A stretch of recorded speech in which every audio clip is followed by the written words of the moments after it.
What's up, YouTube? I hope each and every one of you guys are healthy and enjoying life today. In today's video, I'm going to be reviewing the 2026 Honda Passport RTL towing. Huge thank you to Rubin over here at Safford Honda of Arlington, Virginia for helping facilitate this review today. If you are interested in this particular Passport or any Honda product, then I'll be sure to have Sam's information on screen as well as in the description box down below. But with that said, let's get into the video. It is a hot and humid one outside here today, so I'm going to try to get through the exterior part of this video as quickly as I can so I can get back into that AC. So just like usual, first I'm going to talk about the exterior and the performance. So like I said, this is a 2026 Honda Passport RTL towing, and this particular one's been painted in the $455 Platinum White Pearl. I wanted to preface this video by saying for 2026, Honda redesigned the Passport inside and out with an all-new exterior look, a 10-speed automatic transmission, a revised suspension, more power, a longer wheelbase, a wider track, new interior technology, and more. But this particular one being the RTL towing, as standard, you get LED headlights with automatic high beams as well as LED daytime running lights and LED turn signals.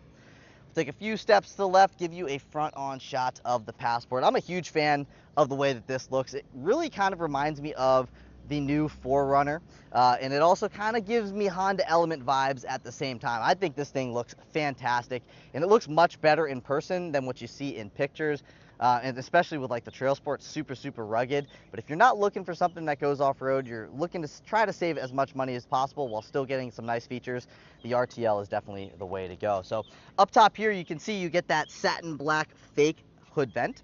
When you come down just a little bit, you get the satin black front grille with the gloss black grille surround. Honda logo located there at the center, and just beneath that, you get the Passport lettering stamped into the upper bumper.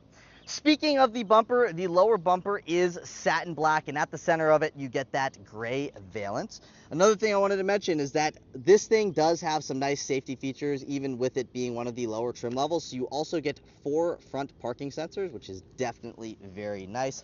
And actually, funny enough, you get the same amount of ground clearance here with the RTL as you do with the Trail Sport. Obviously, the Trail Sport's going to give you the wheels, the tires, etc. However, 8.3 inches of ground clearance here with the RTL. So you'll be able to go in the snow. You'll be able to do most everything you need to do, and it will tackle nearly any kind of terrain, obviously, other than maybe some rock crawling, some mud and stuff like that. But, you know, I don't think any of you guys are really going to be doing that anyway if you're watching the RTL video. So just to summarize the 2026 refresh, I think it looks much more modern and cool looking as compared to the last Passport. The last Passport looked pretty much exactly like a Honda Pilot. It's like, why would you get a Passport and not a Pilot? But anyways, this looks much better. It's very unique, and it looks, again, just, it's got a boxy look, but it looks great in person. If you guys have seen one in person, let me know in the comments down below.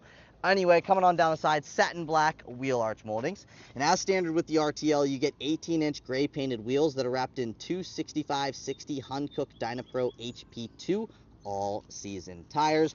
I'll give you a quick view of the tread pattern on these tires here real quick, and I'll also throw the price of one tire on screen now so you have an idea of how much a set's going to cost.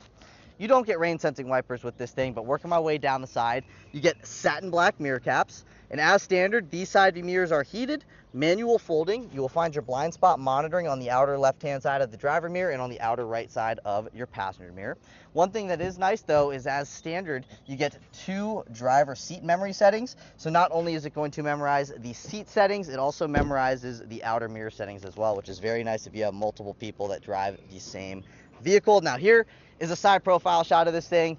Side by side, I can't really tell that it's that much longer per se, but when you look at it front on or from the rear, you can definitely tell that it is wider than last year's Passport. At the top, you get the black roof rails, you get black window trim, you also get black door handles, but you do get keyless access. However, the keyless access function is only on the front 2 door handles. The rear 2 door handles do not get the keyless access function. And following the satin black pattern, you get the satin black door cladding found at the bottom of all of your passenger doors. Found here on the driver's side is your fuel door. You do get a capo filler neck, and 87 octane will do you just fine here with the V6. Yes, this does have a V6. We'll talk about that in the next couple of minutes. So comparing this to the 4Runner got a turbo 4. This thing has a tried and true V6. And then you can see back here towards like the C and D pillar, you get some satin black roof spoiler. Obviously, you are going to get a rear window defroster and a rear wiper. You get the Thor's Hammer LED taillights. And then here is a rear shot. You can see Passport stamped into the trunk, just like what you get in the front bumper. Also, power liftgate does come standard, and it is height adjustable. If you wanted to do the height adjustable feature, it literally tells you what to do right here. You basically pull it down to whatever height you might want it to be, and then you press and hold that, and every time you open up the trunk, it's going to open it up to that height. Now, this is the trunk area. Very, very good amount of storage space back here. One thing that's kind of cool is that if you grab the handle here on the left and you open that up, you get a good amount of storage space down in there for jumper cables, napkins, snacks, maybe blankets. And then on the right, that is how you get access to your spare tire. But you can see if you follow that forward, you get that little mountainous design. I think that's just kind of cool, little Easter egg, and I like little things like that. And then you also get storage cubbies back here, and then you get storage cubbies that you'll see on screen, both on the passenger and the driver's side. So very good amount of storage space in this thing. That's almost like the theme of this thing. It looks like it could be a 3-row SUV, but it is a 2-row. And then opening this up, you get a 12-volt power outlet. And that's really kind of about it for what we got going on in the trunk area. If you need more storage space, you can always fold the second row seats down. You can see much more storage space with the second row seats down, but I can tell you one thing, this is probably the most amount of storage space behind the second row seats in a little SUV like this that I've personally seen in most of the years that I've been doing these reviews. Satin black rear bumper, 4 integrated parking sensors. You also get a gray valance back here. And just like the name states, you get the RTL towing. So you get a class 3 trailer hitch with a 7-pin connector. So there is no 4-pin connector. You will have to get a one of those adapters. And you get a max tow capacity of 5,000 pounds. So basically same tow capacity that you get with the Pilot, get with the Ridgeline. I just did a video yesterday. What was it? Anyways, basically 5,000 pound tow capacity. You can tow a boat. Very capable. Tows your family, very comfortable, not too big, not too small. It's kind of just that right size if you don't feel like buying a bigger SUV like a Tahoe or a Highlander. This is kind of that sweet spot if you have a family of 4. But anyways, with that stuff out of the way, let's move into performance. Popping open that hood reveals the 3.5-liter naturally aspirated V6 that produces 285 horsepower and 262 pound-feet of torque. It's mated to the new for 2026 10-speed automatic transmission for a 0 to 60 time in about 7 seconds. And if you were wondering about fuel economy, you can achieve 19 miles per gallon in the city, 25 miles per gallon on the highway for 21 miles per gallon combined with all-wheel drive. One thing I did want to mention is that I did a video with a Trail Sport a few weeks ago or a month ago, something like that, and that thing's got beefier tires on it, and that thing had just 1 mile per gallon less both in the city, highway, and I guess also on average. So just something to keep in mind, but very nice little vehicle here. Got the all-season tires. It's not going to ride like a truck. It's not going to get that loud tire sound over time. So if you need to tow something and you want something that's nice on a budget, the RTL might be the way to go. But if you're enjoying the video so far today, please take a second to like, comment, and subscribe. Those 3 things look very good for my channel in the YouTube algorithm, and that is what helps me grow. Also, I post 1-minute reviews in addition to the long-form content. So if you guys want to see a vehicle you find interesting, click the 1-minute review, and then that will take you to the 30-minute long review if that is what you want to see. Also, if you are a car enthusiast, you like car content, be sure to follow me on TikTok and Instagram as well, at 703speed across all social media platforms. I greatly appreciate it. But with that stuff out of the way, let's take a look at the interior. Moving on into the interior, as mentioned earlier, keyless access comes standard. So all you have to do is have your key fob in your pocket, walk up to the vehicle, hand behind the door handle, it unlocks. You can also lock it if you run your finger across those 3 lines right there, and it will lock right back up. This is what the key fob looks like, satin black with some gloss black. And going over the functions, you have your lock function, your unlock function, remote start function, power liftgate function, and your panic function. If you wanted to remote start this, all you gotta do is lock it, press and hold on this button here, and it will fire right up. Take a listen. And that is what it sounds like being fired up from the exterior's perspective. Now let's see what the interior of this thing has to offer. So this one's been spec'd with the black leather and cloth interior. There also, if you're not a fan of the black, is a gray option, We'll get more into that in a second. We're going to start here on the door panel. So all of this area up top here, vinyl wrapped. You have your 2 memory settings for the driver's seat, power side view mirror controls. You have your unlock and your lock functions. That is going to restrict your passenger window privileges. Automatic up and down windows, both front and rear. Padded armrest, tons of storage space here on the door panel. And this thing does come standard with a 9-speaker audio system, and it actually sounds really, really good. So as standard, you get power adjustable front seats. You get a 10-way power driver seat and a 4-way power front passenger seat. And then also these front seats are heated as standard. You get the driver lumbar support 2-way. The passenger does not get lumbar support. Now we're going to step in, push that button, and now we're going to have full access here into the entire interior. And I'm going to walk you throughout the entire interior. So up top there, you can see you get a tweeter. Then you have your HVAC vent. Beneath that, that is to open and or close your power lift gate. Get a manual tilting and telescoping steering wheel. Take a listen to the turn signal. That is what the turn signal sounds like. Not only is that your turn signal control stock, obviously it's also your high beam control stock, and it's your headlight control stock. Zooming back out, you get a leather wrapped steering wheel with steering wheel mounted paddle shifters, and like any other vehicle, you got the horn at the center. Take a listen. That is what the horn sounds like here on the Passport. Going over the controls on the left-hand side of the steering wheel, that is to go forwards and or backwards on a track. Then you have your volume controls. And you can see this scroll arrow right here. That is to control this part of your digital gauge cluster. Coming to this side, as standard with this thing, you get Honda Sensing, and Honda Sensing includes adaptive cruise control, the collision mitigation braking system, the lane keep assist system, the road departure mitigation, and the traffic jam assistant. So all of these controls here are for that. However, this scroll knob here is for the right side of that screen. So we might as well talk about the gauge cluster now, because that's it for the steering wheel.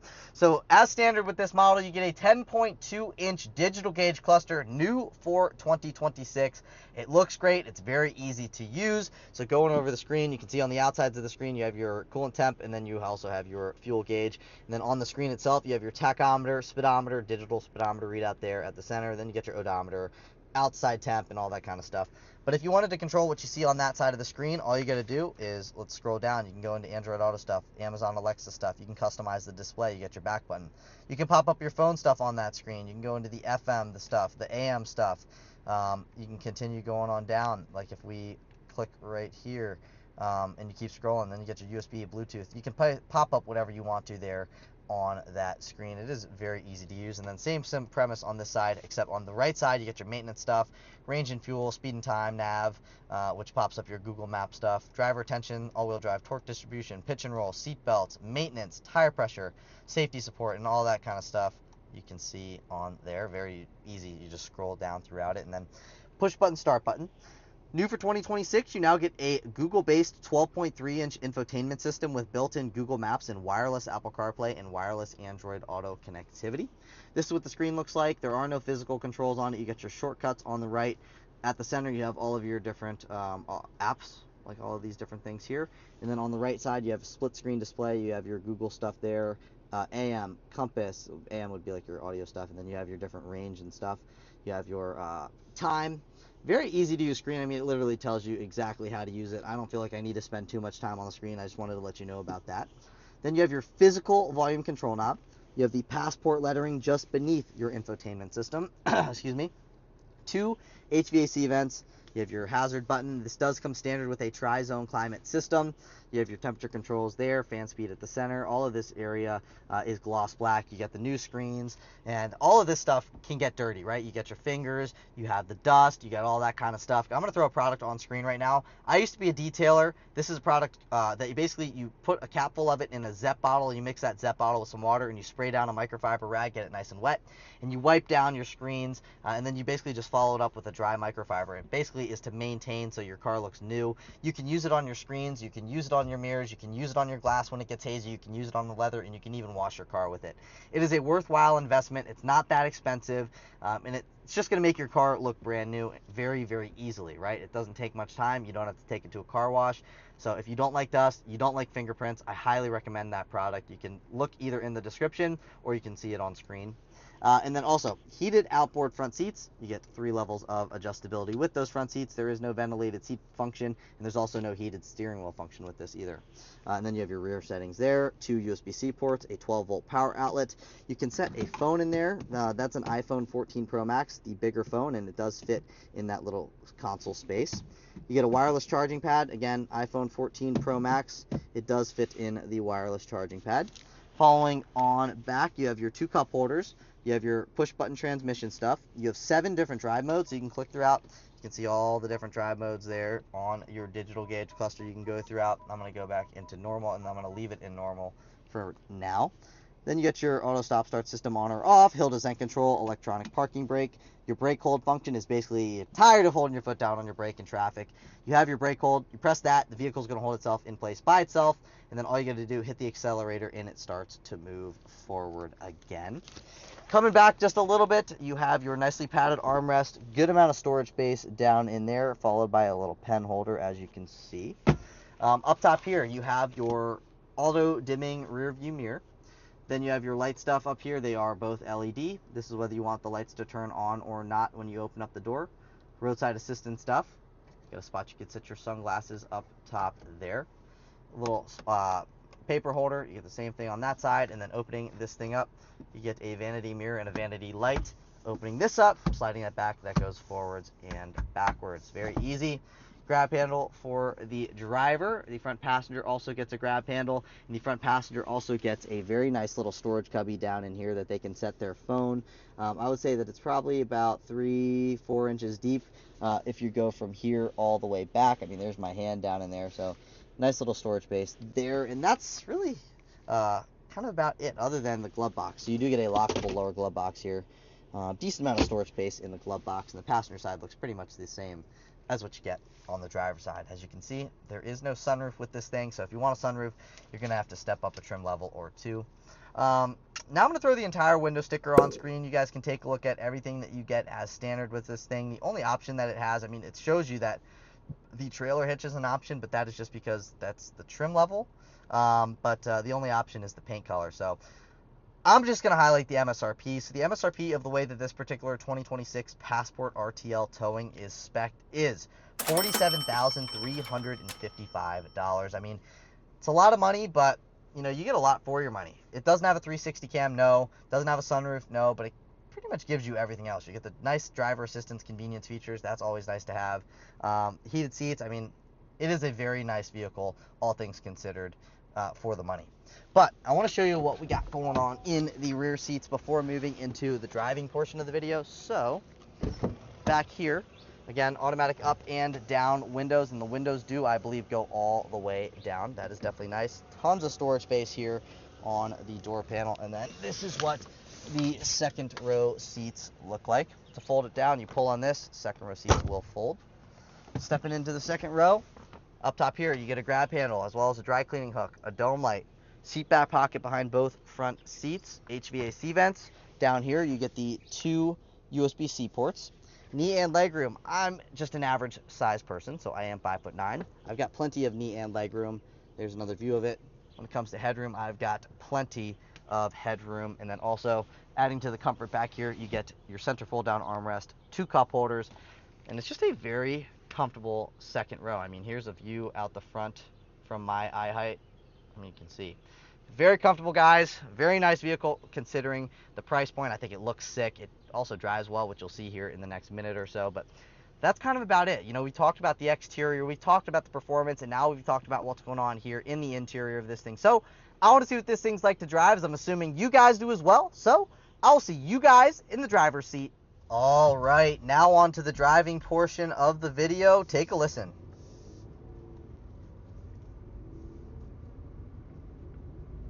Very quiet. You can't really even hear the engine. Granted, I do have the AC on just a tad, and the reason being is because it is very hot outside. It says it's 84 degrees. However, it is very humid, and when you're filming in an asphalt parking lot, that heat is intensified quite a bit. Especially, like, I have like these Vans on, and it seems like the heat goes through them. It's not the most fun thing to do, but anyways, this thing drives very, very nicely. I think Honda did a great job with the 2026 redesign here on the Passport. I think they just nailed it right on the head, right? You know, the last Passport, in my opinion, was basically a Honda Pilot. You know what I mean? I mean, that's just the best way to describe it. It looked pretty much exactly like the Pilot. I mean, very slight changes in the front and the taillights. Yeah, they were definitely different, but this is what it should have always been, right? I mean, this is in between the CRV and the Pilot. It's much more spacious than the CRV. It's got a really cool look. It's different. I don't know. It kind of looks like a Prologue a little bit, but I think it looks better than that. But it's just, I love how Honda retained the V6, and that is something that I'm going to play off right now in this video, is because you go look at a 4Runner, right? The 4Runner's now a turbocharged 4-cylinder, and while I don't know if they've been having problems with the Turbo 4, I do know that like the Tundras were having big problems with the twin turbo V6. So when you introduce another external factor other than like an NA engine, it's just another thing that could potentially go wrong. So that is why it's still nice to see Honda using a naturally aspirated V6. And I mean, this thing's got plenty of get up, and it also sounds really good as well. And that's what's nice about having an NA V6 and a Honda NA V6, is that they just sound really, really good. And they're also relatively fuel efficient, all things considered as well. I mean, I'm sure that this thing probably does very similar fuel economy to the 4Runner. I mean, I can't think of the 4Runner fuel economy figures off the top of my head right now, but I would figure that this thing is probably right near exactly what the 4Runner does fuel economy wise. So just something to keep in mind. And by the way, I have a 2007 Honda Ridgeline with about 250,000 miles on it, and it's still running like a top. Yeah, the AC doesn't work anymore. I gotta get that fixed actually, but here's a full throttle acceleration.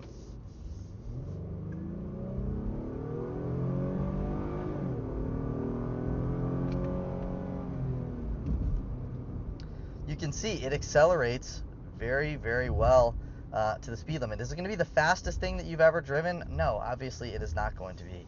However, it's got more than enough power, you know what I mean? And if you do a lot of towing, I wouldn't say that this is really the best vehicle to get for that. Will it do it? Of course it will do it. But, you know, with the Honda engines, they really make power up in the RPM range. So, you know, if you're towing, it's going to be sitting at like 3,500, 4,000 RPM. I mean, I've towed with my Honda Ridgeline right at 5,000 pounds at the capacity, and it's definitely screaming a bit, especially when going up hills and stuff, but it does get the job done, and it still does it with, you know, I think the last time I towed with was like 240,000 miles, and I did a, you know, 3-hour trip. So that's what's so nice about Hondas, is that they're just reliable, they're solid. And this one in particular, I think it looks good. I mean, obviously looks are subjective, but it just, what's most important in a vehicle to me is how comfortable it drives. Like if I'm looking for a daily, and this thing drives super comfortable. It soaks up bumps very well. It's very well insulated from the outside world. It's got definitely adequate power. It's not going to blow your socks off power wise, but it's got enough to keep you happy. And it's also, you know, got enough power. It's kind of like that happy medium between power and fuel economy. I mean, I think it's just right on the right there. So just a really nice vehicle. I love all the changes made. The suspension feels great. Braking feels pretty good as well. I mean, they are a little mushy. You got to really push on them, but that's like pretty much all Hondas. My Ridgeline's the same thing. You got to push on it to get it to really brake. But guys, you guys let me know your thoughts. Do you like the way that the new Passport looks? What are your thoughts? Would you rather have this, or would you rather have a 4Runner? What is better, this or the 4Runner, and what are your reasons? Are the reasons this is better because it's a V6, or are the reasons the Toyota's better because it looks better? Oh wait, this is also much cheaper than the 4Runner as well. I think Toyota kind of got lost in the sauce a little bit with their pricing, in my opinion, whereas this is expensive, but it's not crazy. But let me know your thoughts on the price and everything about this in the comments down below. Would you buy one? Would you not buy one? Or are you on the fence? Let me know below. But that's it for today's video. If you guys did enjoy the video, please take a second to like, comment, and subscribe. Those 3 things look very good for my channel in the YouTube algorithm, and that is what helps me grow. That is what helps me achieve my goals and dreams, and that is what helps me allow to get to other dealerships to start doing more reviews with other types of vehicles. So if you guys enjoyed the video, please let me know in the comments down below that you enjoyed the video, but also if you have any certain vehicles you want to see me review, drop it in the comments down below. I read all the comments. And then also, if you like car content, I got a C6 C6 Corvette Z06, a cammed Camaro, Volkswagen Carbon Ghia, LS swapped F-150, and all that kind of stuff. So if that stuff piques your interest, be sure to follow me on my social media platforms, Instagram, TikTok, YouTube, at 703speed on all social media platforms. I really genuinely appreciate you guys watching this video. I truly appreciate your support, because without you guys, I'm nothing. So thank you guys so much for watching the video. I'll catch you all in the next one. Peace!